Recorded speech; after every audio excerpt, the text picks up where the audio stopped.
पुणे शहरामध्ये GB सिंड्रोमचे patients वाढत आहेत आणि ह्या वाढलेल्या पेशंट्समुळं गेल्या आठवड्याभरामध्ये बऱ्याच ठिकाणी पेपरमध्ये नागरिकांच्यामध्ये बरंचसं संभ्रमाचं वातावरण आहे, थोडंसं भीतीचं वातावरण आहे. आणि या सगळ्या पार्श्वभूमीवरती आरोग्यमंत्री म्हणून आज या ठिकाणी मी स्वतः भेट दिली आणि या भेटीनंतर आज आयुक्त कार्यालयामध्ये सन्माननीय आयुक्त महोदय पुणे आयुक्त, पुणे कमिशनर साहेब, सन्माननीय जिल्हाधिकारी पुणे आणि सन्माननीय आमचे आयुक्त पुणे शहर, आयुक्त पिंपरी चिंचवड शहर आणि CEO सन्माननीय पुणे जिल्हा परिषद, आमचे डायरेक्टर आरोग्य विभागाच्या जॉईंट डायरेक्टर, अशा सर्व अधिकाऱ्यांच्या समवेत या ठिकाणी या संपूर्ण विषयाची आज आम्ही सगळ्यांनी माहिती घेतली, आढावा घेतला. आणि या आढावा बैठकीनंतर किंवा प्रत्यक्ष पाहणीनंतर काही विषय जे आपल्या सर्वांच्या समोर मांडणं आणि तुमच्या माध्यमातून लोकांसमोर गेलं पाहिजे, लोकांपर्यंत पोहोचलं पाहिजे, यासाठी आपण या पत्रकार परिषदेचं आयोजन केलं आहे. आपण सर्वजण या ठिकाणी आलात त्याबद्दल पहिल्यांदा आपल्या सर्वांचं मी स्वागत करतो. खरं म्हणजे या जीबी सिंड्रोमचा हा जो काही एकूण आजार आहे, हा आजार यापूर्वीसुद्धा अनेक ठिकाणी असे पेशंट्स आढळतात. बऱ्याच वेळेला दुर्दैवानं विशेषतः कोरोनानंतर प्रत्येक आजार आला की आपणा सर्वांना एक भीती वाटते की हा काहीतरी वेगळा व्हायरंट, हा काहीतरी वेगळा आजार आहे की ज्याच्यामुळे आपण सगळेजण पुढं आणखीन पॅनिक होऊ. पण असं नाही आहे. जीबी सिंड्रोम हा पहिल्यापासून सगळीकडेच याचे पेशंट्स आढळतात. हे पेशंट्स दुरुस्त होत आहेत आणि या पेशंट्स दुरुस्त होत असताना याच्यामध्ये डेथ होत नाही, अशी आत्तापर्यंतची हिस्ट्री आहे. फक्त पेशंटला थोडा त्रास होतोय आणि त्याच्यानंतर आपण पुढे जातोय. आज आम्ही ज्यावेळेला प्रत्यक्ष पाहणी केली त्यावेळेला विशेषतः पुण्यामध्ये ज्या काही खडकवासला, किरकिटवाडी, नांदेड गाव, नांदेड सिटी, धायरी, आंबेगाव या पुणे महानगरपालिकेच्या कार्यक्षेत्रातल्या या 101 रुग्ण जे आतापर्यंत आपल्याला आढळले, त्या 101 रुग्णांच्या पैकी 80% रुग्ण हे या परिसरातलेच आहेत आणि हे 80% रुग्ण हे याच परिसरातले असल्यामुळं याबद्दल पुणे महानगरपालिकेनं थोडीशी उपाययोजना करणं आवश्यक होतं आणि त्याबद्दल अतिशय चांगल्या पद्धतीनं पुणे महानगरपालिका सुद्धा काम करते. विशेषतः पुणे महानगरपालिकेने इथं या ठिकाणी 15 खाटांचा अतिदक्षता विभाग या ठिकाणी सुरू केलेला आहे. त्याचबरोबर या आजाराच्यासाठी जे काय आपल्याकडं 1 लाख रुपयाची आर्थिक मर्यादा होती, त्याच्याऐवजी गरीब शहरी या वैद्यकीय सहाय्य योजनेमध्ये त्यांनी 2 लाख रुपये देण्या पद्धतीची सुद्धा कालच घोषणा सन्माननीय अजितदादांनी केली आणि त्याप्रमाणे प्रत्यक्ष काम सुरू आहे. पुणे महानगरपालिकेनं आवश्यकतेनुसार या ठिकाणी इंजेक्शनसुद्धा 200 इंजेक्शन्सची उपलब्धता केलेली आहे.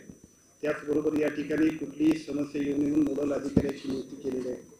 या सगळ्यांच्या बरोबर या ठिकाणी प्रायव्हेट जे काही प्रॅक्टिस करणारे सर्व हॉस्पिटल आहेत त्यांच्याबरोबरची सुद्धा बैठक घेऊन अतिरिक्त त्यांनी दर आकारू नये याच्याबद्दलच्या सूचनासुद्धा, जसं कोरोनाच्या पिरियडमध्ये होतं तशा पद्धतीच्या सूचनासुद्धा दिलेल्या आहेत. या सगळ्या सूचनांच्या नंतर पुणे महानगरपालिकेनं 65,000 व्यक्तींचं सर्वेक्षण सुद्धा केलेलं आहे आणि या सगळ्या सर्वेक्षणामध्ये 183 नमुने घेतलेले आहेत.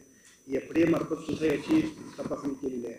या सगळ्या गोष्टींच्या नंतर आणखीन एक गोष्ट लक्षात येते की त्या विहिरीवरचं एकूण जे काही पाणी आहे त्या विहिरीमध्ये ज्या पद्धतीने विहिरीवरचं प्रदूषण सुद्धा असू शकते म्हणून विहिरीवर आच्छादन घालण्याबद्दलचा सुद्धा निर्णय घेतलेला.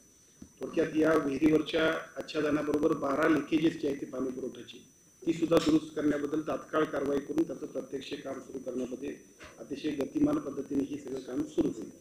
ड्रेनेज लाईन जी आहे त्या ड्रेनेज लाईनमध्ये एक बदलणं आणि 5 ठिकाणी दुरुस्ती करणं या दोन्ही गोष्टी गरजेच्या आहेत. तात्काळ याच्याबद्दलची सुधारणा करण्याबद्दल आम्ही सर्वांनी सूचना दिल्या आहेत आणि सन्माननीय आयुक्त महोदय त्या पद्धतीनं काम अतिशय गतीने करत आहेत. आता प्रस्तावित WTP प्लॅन टू वडगावला आहे, तो सुद्धा WTP प्लॅन्ट सुद्धा अतिशय गतीने सुरू करण्यासाठी आपण सगळेजण पुढे जातो. या सगळ्या गोष्टींच्या बरोबर मला आपल्या सर्वांच्या माध्यमातून आणखीन एक विनंती करायची आहे की जीबी सिंड्रोम हा जो काय आजार आहे तो बॅक्टेरियल आणि व्हायरल इन्फेक्शनमुळे झालेल्या आजारांचा परिणाम म्हणून होणारा ॲटोइम्युन अशा प्रकारचा आजार आहे. आता सदर इन्फेक्शनमध्ये निर्माण होणाऱ्या अँटीबॉडीज शरीरातील नर्वस सिस्टीमवर परिणाम करतात व त्यामुळे नर्वस सिस्टीमशी संबंधित लक्षणं दिसून येतात. हा आजार उपचारानं बरा होऊ शकतोय. उपचारासाठी महात्मा फुले जन आरोग्य योजनेमधून 2 लाखापर्यंतचा खर्च करण्याबद्दल यापूर्वीच अनेक महाराष्ट्रातले जे काही पेशंट्स असल्यामुळे आपण सगळ्यांनी तरतूद केलेली आहे. सध्या पुणे परिसरामध्ये साधारणतः 111 संशयित रुग्ण आहेत. शहराच्या काही भागामध्ये विशेषतः त्या मगाशी जी गावं सांगितली त्या परिसरामध्ये नांदेड गाव आणि नांदेड गावाच्या परिसरातले, शहराच्या काही भागामध्ये दूषित पाण्याचे पोटाचे आजार होऊन त्यानंतर काही रुग्णांना जीबी सिंड्रोमचं लक्षण दिसून आलेलं आहे. महानगरपालिकेकडून सदर सर्व भागामध्ये पिण्याच्या पाण्याच्या स्रोतांची तपासणी करण्यात आली आहे. ज्या ज्या भागात रुग्ण आढळले अशा सर्व भागामध्ये नागरिकांना पिण्याचे स्वच्छ पाणी उपलब्ध करून देण्याबद्दल सर्व सूचना महानगरपालिकेला दिल्या आहेत. महानगरपालिकेला जरी आपण ह्या सूचना दिलेल्या असल्या तरी सुद्धा महाराष्ट्राचा आरोग्यमंत्री म्हणून मी आपल्या माध्यमातून संपूर्ण शहराला आणि शहरालाच नाही तर आपल्या संपूर्ण महाराष्ट्रातल्या जनतेला सुद्धा विनंती करूया की बऱ्याचशा आजारांचं मूळ हे पाणी असतं आणि असं पाणी उकळून पिणं हे आपल्या आरोग्याच्या दृष्टीने अत्यंत आवश्यक आहे. त्यामुळे पाणी उकळून पिलं तर यातला बराचसा अंश सर्वच आजारांचा अंश सुद्धा आपल्या सर्वांच्या दृष्टीने खूप फायदेशीर होणार आहे. त्यासाठी सुद्धा सर्वच नागरिकांनी या गोष्टींची निश्चितपणे अंमलबजावणी करावी अशी आरोग्य विभागाच्या वतीने आपण सर्वजण विनंती करूया. नागरिकांच्या आणि या संभ्रमामुळे सुद्धा माणसं आणखीन थोडीशी घाबरत आहेत. अशी घाबरण्याची कुठलीही गरज नाही. मी स्वतः ससून रुग्णालयात आता आम्ही गेलो, मंगेशकर हॉस्पिटलमध्ये आम्ही गेलो आणि त्या तिन्ही ठिकाणी बघितलेल्या पेशंटच्या एकूण संख्येनंतर असं लक्षात येते की त्यातले बरेचसे पेशंट्स आज बरेचसे पेशंट किंवा याच्यापूर्वी सुद्धा हे झाले डिस्चार्ज झाले. आता पेशंट डिस्चार्ज होण्याचं प्रमाण चांगलं आहे. एक दुर्दैवानं तो पेशंट दगावला आहे, तो इथं दगावलेला नाही, पण तरीसुद्धा तो इथं वास्तव्याला होता. त्यामुळे जबाबदारी टाळण्यापेक्षा नागरिकांची काळजी घेणे हे आरोग्य विभाग आणि महानगरपालिकेचं कर्तव्य आहे. त्याप्रमाणे इथून पुढे हे पेशंट्स वाढणार नाहीत याच्याबद्दल अतिशय दक्षपणानं आपली सर्व यंत्रणा काम करते. त्यातली एक दुसरी आणखी विनंती आपल्या माध्यमातून मी असं करतो की आज जे पेशंट्स एकूण आढळले 111 त्यापैकी एक पेशंट साधा आहे. म्हणजे पेशंटची संख्या वाढत नाही आहे. उलटं त्या विहिरीच्या परिसरामध्ये जे काही 5 स्पॉट आपण आयडेंटिफाय केले तिथंच पेशंट्स जास्त आहेत. एखाद्या पाण्याच्या प्रदूषणामुळं किंवा एखाद्या सॅनिटेशनच्या प्रश्नामुळे सुद्धा हे अशा पद्धतीचं प्रदूषण होऊ शकतं. त्यामुळे साहजिकच त्याच्यावरती उपाययोजना केल्यानंतर निश्चितपणाने या सगळ्या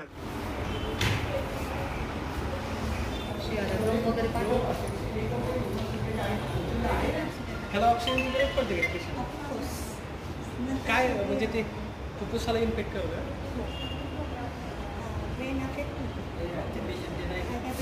नाही ते त्यांचं सॅम्पल घेतले.